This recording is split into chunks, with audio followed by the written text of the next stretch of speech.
Ferrari have agreed a multi-year contract extension with long-time driver Charles Leclerc, extending his tenure with the team for what's thought to be at least 3 more seasons after 2026. With Leclerc's previous deal not running out until the end of 2027, has the Monegasque taken a risk, or is his pledge of loyalty something to applaud? It's an interesting question. It could be a case that there wasn't much of a choice for Leclerc, so the decision to stick with Ferrari seems logical. He's arguably in the second or third fastest car on the grid, and it's hard to see a realistic path to Mercedes or McLaren anytime soon. Plus, Ferrari remains his dream. Had they got the regulations wrong in the same way Aston Martin had, then there would be a lot more to think about right now. Right now, Ferrari's still a good horseback. Eventually, the winless streak has to end. He just needs to wait. How long? No, that's the question nobody can answer. But if you look at Lando Norris with McLaren, you can see that you can transform it from a back marker in McLaren's case all the way to the front. Other opportunities existed too. It's no secret that Norris was of interest to Red Bull, but he stayed loyal. Had Mercedes come calling, Leclerc probably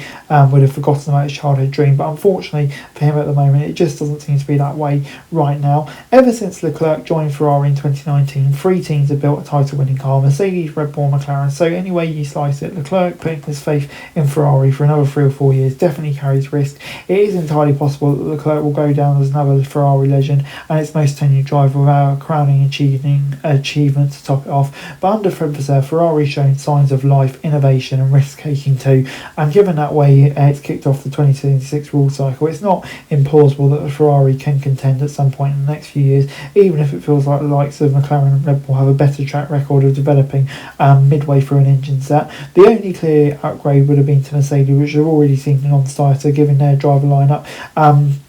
But you never know, there could be shuffles in the year to come. That's why it's the same intent for Leclerc. He still had over a year left on his deal to be shoving all his chips before it was really time to commit. Does pledging loyalty to Ferrari so early really require the rest? By nature of the sport, yes. Just ask Fernando Alonso about moving to the wrong time at wrong times.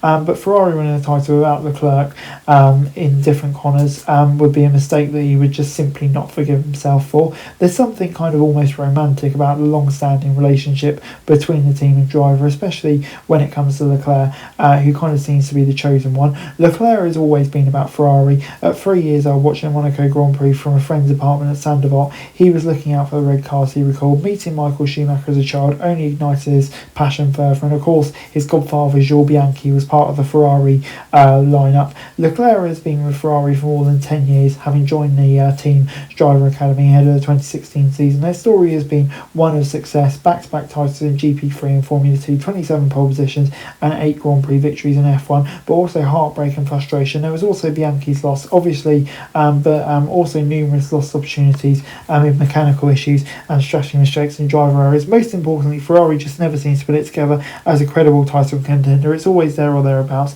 taking the odd ring, but never quite there. And it kind of feels like it's less dreamlike. So you forgive Leclerc giving his evident talent to want to consider what's elsewhere. That's human, but he just won't act on it. Leclerc's loyalty lies with Ferrari, and he have shown that. Surely at some point Ferrari will get it right, and Leclerc will get that richly deserved title. I think if he does get it, it will be richly deserved, given the time and loyalty he's put into it. But the question is, will it ever come? And fingers crossed for him, it does. Anyway, guys, that's it for this video. Thanks very much for watching. Remember to like, share and subscribe. Follow us on our socials, link in the description below for daily F1 news, meme and content. Subscribe to our other channels on screen right now, that'd be greatly appreciated. Thanks very much for watching. Peace out.